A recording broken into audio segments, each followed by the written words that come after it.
I say, was definitely that Corki and the Zed last match. They steal the Galio as well. Oh, WLG was not happy with that. They was not happy with the Uwu Galliuwu. They want to take him for their own. They want the Corki for their own as well. Are they picking Forever's comp for this game? Yeah, I probably. really want Forever Other than the Zed. to pick their top laner. I need Forever to pick their top laner. I need them to pick the Jax There you or go. the Fiora There you go. right now. There you go. You've got the Fiora. They've listened to you. Confirmed, Blazing is, in fact, the coach for Forever Esports. That's why he's such a fan of the team. Yeah, maybe they're watching the stream live and picking. That's it, yeah. Yeah, let's go. So, as I said, you know, they had to pick the Fiora, because if they did not, the Fiora and the Jax would get banned right after. So yeah, the sensible decision from the side of Forever. And now we have a less restrictive champion pool to ban upon. It's pretty convenient for Forever right now. They can conveniently pick any ADC that they want this game. And yeah, I feel like this time with the Rakan pick coming in again, they support really good at Rakan, as we saw versus Kittens. It looks like Forever has got comfort picks all along.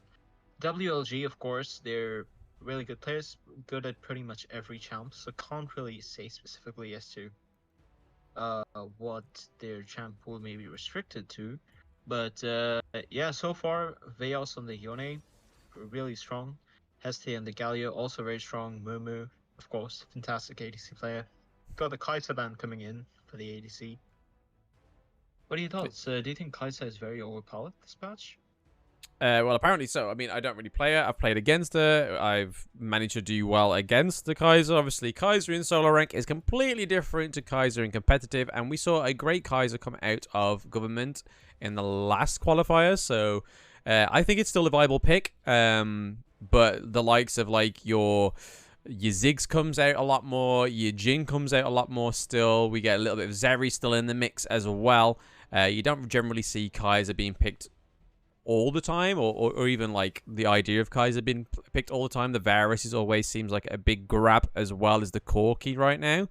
But we're seeing the Ziggs ban, the Kai'Sa ban, Akali ban as well. I don't think I've actually seen Forever play Akali. I know WLG have played Akali. Veos on Akali is something not to be messed with.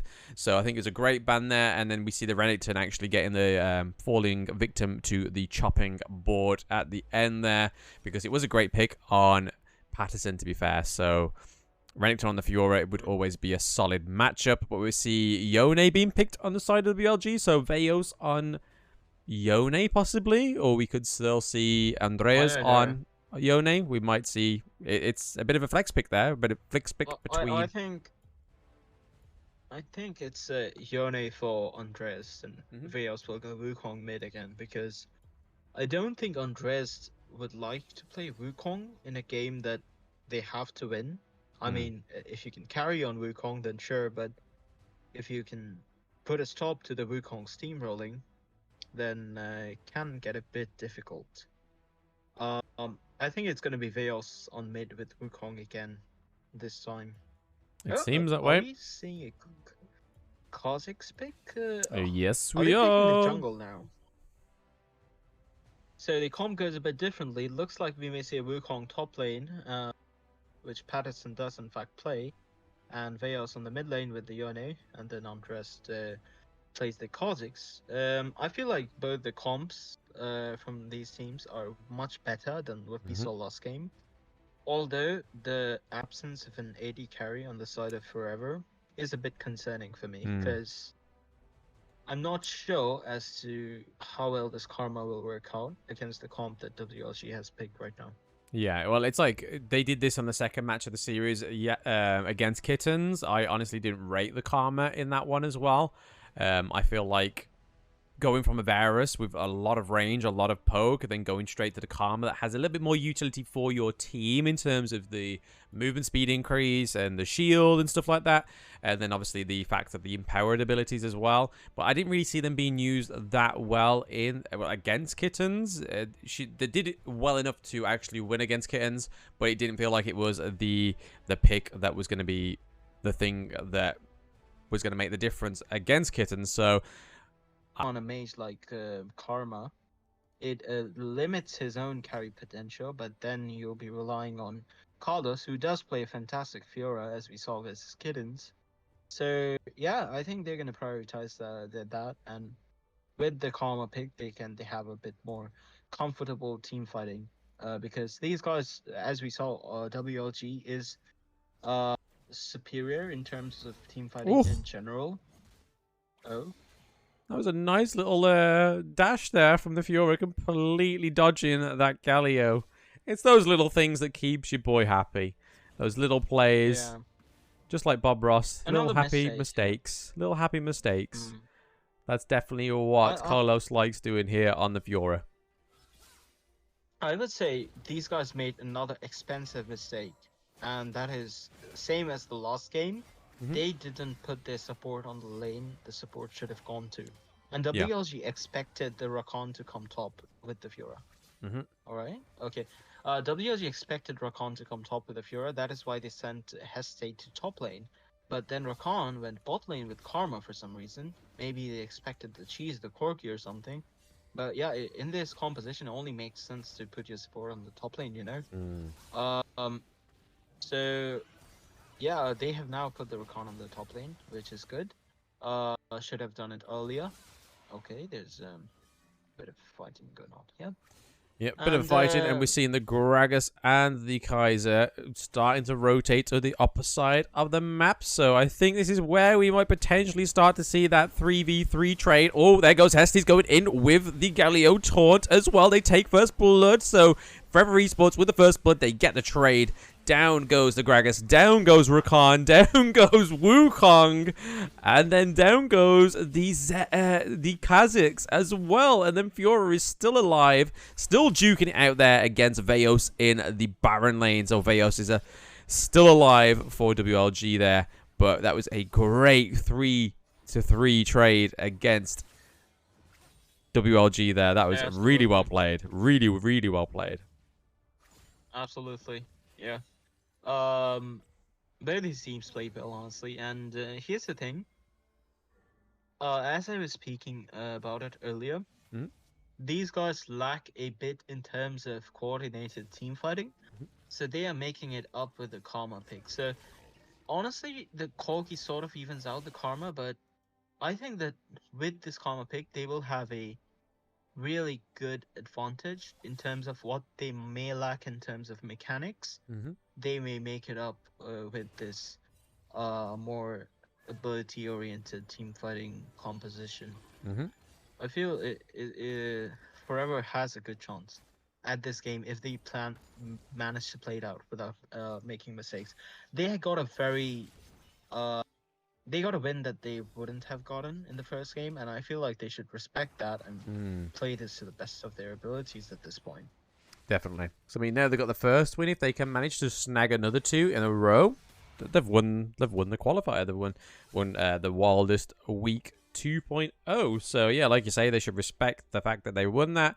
Respect the fact that WLG kind of got a little bit ahead of themselves. It had a little bit of fun, but I mean, you can't blame them. It's nice to have a little bit of fun within these competitive environments, but yeah, it's definitely no longer fun time. It's now sort of get your head down and try and beat your opposition, because that's what you are ultimately here for. And we're having Patterson and Carlos going head to head in the Baron lane. We're seeing the Rakan and the Galio rotate back up into the Baron lane, but I have to point out, to be honest, that we're already seeing Forever Esports on their comfy picks, and it is showing, because they are definitely doing a lot better this time around.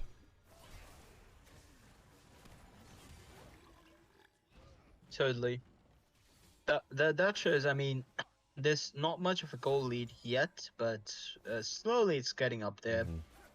And it depends, you know. We may see a change of tide after the first objectives are gone. if WLG gets the first objectives, I reckon that they're not going to make mistakes again. They know how expensive the fun little plays can be, and I think if they manage to get a lead in the early game, they're definitely going to convert it to the end of the game. So Forever Esports, they can't wait for WLG to be making mistakes. They need to take the upper hand and make the plays.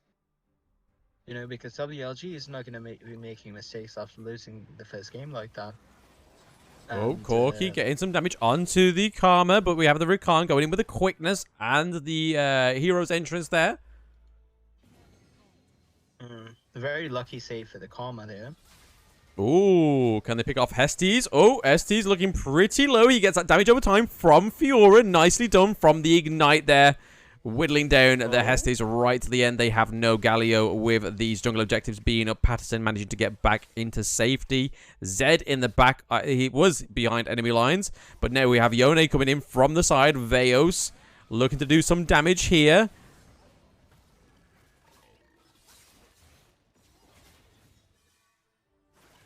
Oh, Corki looking very low, but there's just nobody there with enough health to just try and take out Corki. Oh! Yeah. Karma steals the Rift Herald! What? Let's go! Oh my days. These are the kind of mistakes that you can't be making as WLG, because now you've lost first turret, and but yeah, there we have Andres, cheesy little double kill. Yeah. And they won't get the first turret from this, but neither will Forever. They can't get the first turret yet in this game. But yeah, I must say, Carlos on the Fiora, absolute delight to watch. He can carry this game if they manage to actually go to that stage. Again, putting the Rift Herald right there does not guarantee them the first turret. I would have much preferred a Rift Herald to the top lane here. Yeah. Honestly. But yeah, you're definitely not getting that mid lane first turret. And yeah, we always see the mid lane as a priority to get, but yeah, like you said, the Rift Herald's kind of been at a bit of a loss there. I mean, it is tastily very low. It can be taken by a little bit of absence within that mid lane, but yeah, we would rather see the Rift Herald take it for them so they don't have to do that extra work to try and take that turret once again. We're seeing a bit of a clash going down in the Baron lane and up in the dual lane. Oh, nicely done by Ken Q there, taking out Vejos on the Yone. He has to retreat, but he could have committed to that turret if they had a little bit more vision, knowing that the Kazakhs and the Galio were more in the top half of the map, but well played by Ken Q. Sorry. Yeah, that was a free turret over there. He could have just taken that turret. Oh no, that is so sad to see. That was literally a free turret right there for Kenku. But yeah, that was actually very unfortunate. I feel like that's a very big missed opportunity for Forever. And it's a small mistake. Rakan going to possibly get nicked here, it seems. That quickness is not going to save him. There we go. Hestes with the first ability, taking out the Rakan as well. Is his first turret going to be for WLG? No, we have that carry. Carlos going in onto Patterson and Hestes. Oh my gosh, he is dominating with that double kill as well. Absolute joy to watch, like you said. Absolute joy. Yeah, but I would much prefer that, you know, at this point of the game, if they had actually used the Rift Shell in the top lane, they could have gone for the top lane tower. But they can't. No. So, but isolation damage onto Fiora. Oof. Gotta be careful. Gotta be careful. Bit of a late parry there. Okay, this is fine. Fiora's alive. So yeah, plating's down on all three lanes, but not a turret. Very much better than the first game from the side of Forever. Definitely. Like I said, these seem to be a bit more of a comfortable pick for them.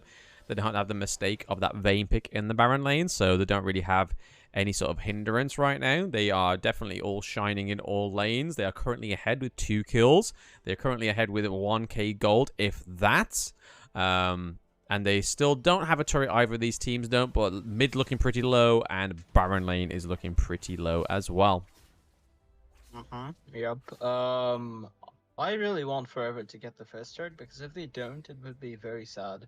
Because they had so many opportunities. They had the Rift Herald, which got stolen. by Karma, a bit by luck. They had the opportunity for Zed to do some serious damage to the bot lane turret. And then they had the opportunity to place the Rift Herald on the correct lane. Is this going to be first turret for them? No, we got Corki rotating up. Oh, no. Corki caught wind of the Karma rotating around. He's like, nah, that would be my turret gone if I leave this lane. That is true. Honestly, neither team can make mistakes at this point, No. I believe. Because if one team gets too ahead in this game, especially if WLG gets ahead, I feel like it'll be very difficult for Forever. And Andreas yeah, taking a bit I of think damage here. Karma ult a little bit too early. She no longer has that one going into the interaction now, so it's a little bit less versatile with this Karma pick now. Not having that ult. We see the Fiora still maintaining, trying to push that minion wave up into the Baron lane turret. Are they going to proc that demolition? She does. She manages to get that first turret, but then falls to the first death for Fiora as well. No, I would say that was worth it. Because in general, it's a positive trade, although very not that big of a positive trade. Galio going in with the taunts. Zed also here as well to do damage onto Hestes, but then goes for a great status to nullify that ult damage. This is looking like it's a team fight for WLG here. They've taken out KenQ. They don't have the Fiora here. Gragas bounced over. Can he steal it? He smite diffs Andrea Zed. Oh, wow. I mean, this was not expected, honestly. Like, after Fiora dying again, I feel like Fiora sort of forced himself to get the first turret. But, yeah. I think they like, if I was Forever, I would have left that dragon. But Ooh, Corki looking pretty low. There's some dashes going in there, but Hestes coming in for support to taunt the Fiora as well. But then we have the Kha'Zix coming around. Kha'Zix just can't find a way in now that the Karma and the Rakan are here. But Kha'Zix were looking pretty low as well as the Corki, but both recalling. KenQ going in here with the Zed ult as well. Managing to delete the Yone once again. Oh, and they're looking to trade the Baron turret for the mid turret. There we go. Zed is very clean. Zed is very clean this game. And honestly, with the Gragas getting the Ocean Drake, that was a big mistake from the side. Like, you would say unfortunate.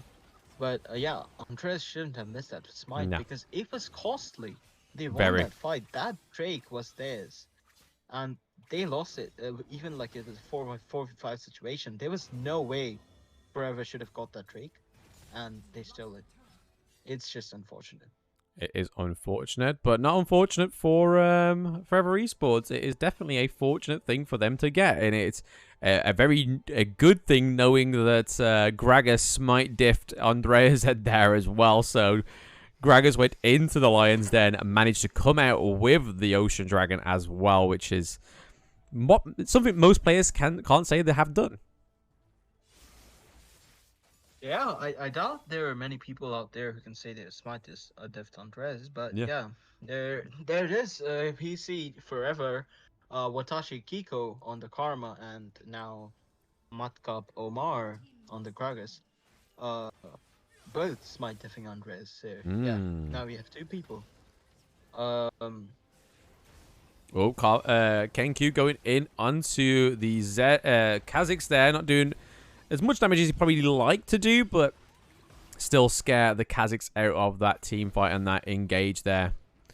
Corki looking, they've split up. Actually, the Yone possibly could get caught out here, so Veos trying to get to safety quicker than he actually can. But they're looking for a re-engage, it seems. They are all now coming back together. They managed to split off for a little bit, but they're looking for a re-engage. Hestes at the front of the queue here, looking for maybe an E into the interaction, and then a W taunt as an AoE there. But I feel like this Baron Nash is a little bit of a bait here. But we're seeing KenQ going back in onto Veos as well. Will he get the kill? We have the Rakan going in for the quickness with the status as well. A few more statuses being procced by WLG. Corki managed to get out alive ever so slightly. Wukong taking the kill onto Fiora. So Carlos is down. Patterson and Veo still in the mix. But we have Watashi, Kiko, and Gragas still at it. And it is currently a 3-3 trade for both teams. And they are both 12 kills apiece. It's just a mega close game right now.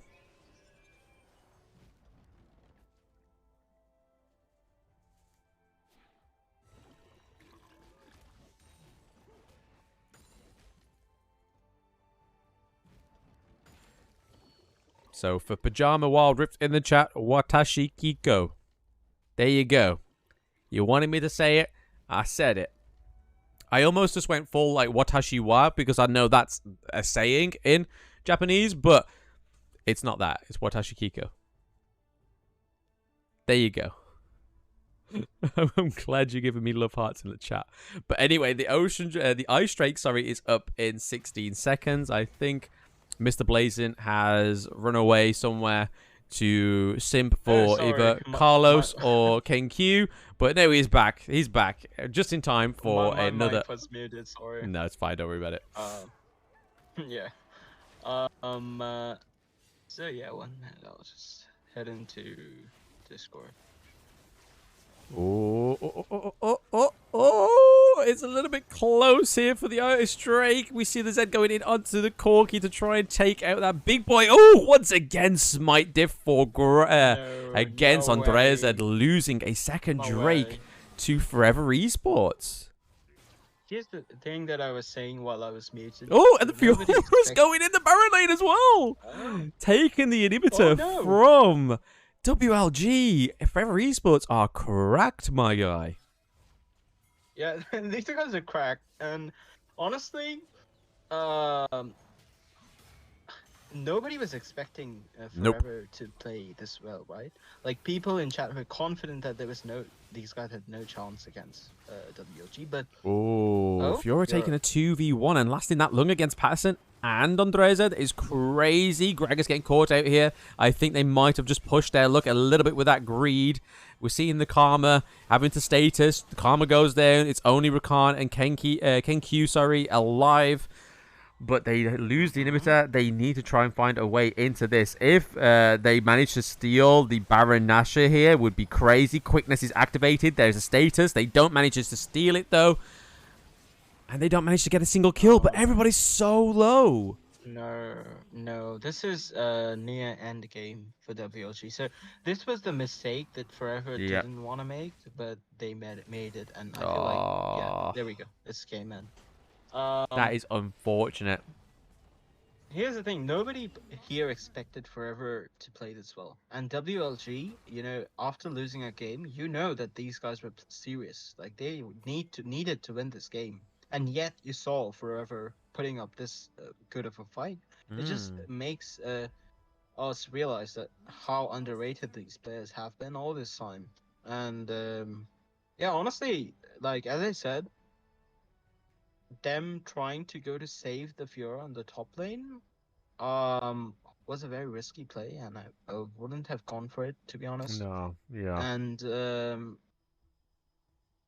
yeah, they just, one mistake after the Baron on, it just cost them their whole lead, and now they're just so behind. They're at a very big disadvantage, and WLG with the Baron buff on are contesting the Elder Drake, which is a very big problem. Forever. I honestly feel gutted for them for that mistake, but they've got to learn from that. They can't be as greedy going into the match. I mean, they are good, but you've got to sort of like level out your greatness a little bit there. Let ego die a little bit, because you're going against Andreza, you're going against Vejos, you're going against Patterson, you're going against Hestes, and you're going against I'm guessing that is Mumu there on the Corki. The name's changed. But yeah, when you're going against players like this, you kind of can't, especially going into mid to late game, pretty much a late game now, going 90 minutes in, you can't afford to make those mistakes being Forever Esports. They had the win in the bag, but they just lost it due to that little mistake. Yeah. honestly, I feel like Forever Esports shouldn't feel demotivated after this match, especially after like Oh, she almost got a tensor at the no end. no no no no no oh no that could have been a clutch play there, but unfortunately not. Amazing Fiora gameplay from Carlos. Definitely getting Carlos is banned a next game. fantastic player on that Fiora, man. Yeah, that Fiora is getting banned. So yeah. Definitely.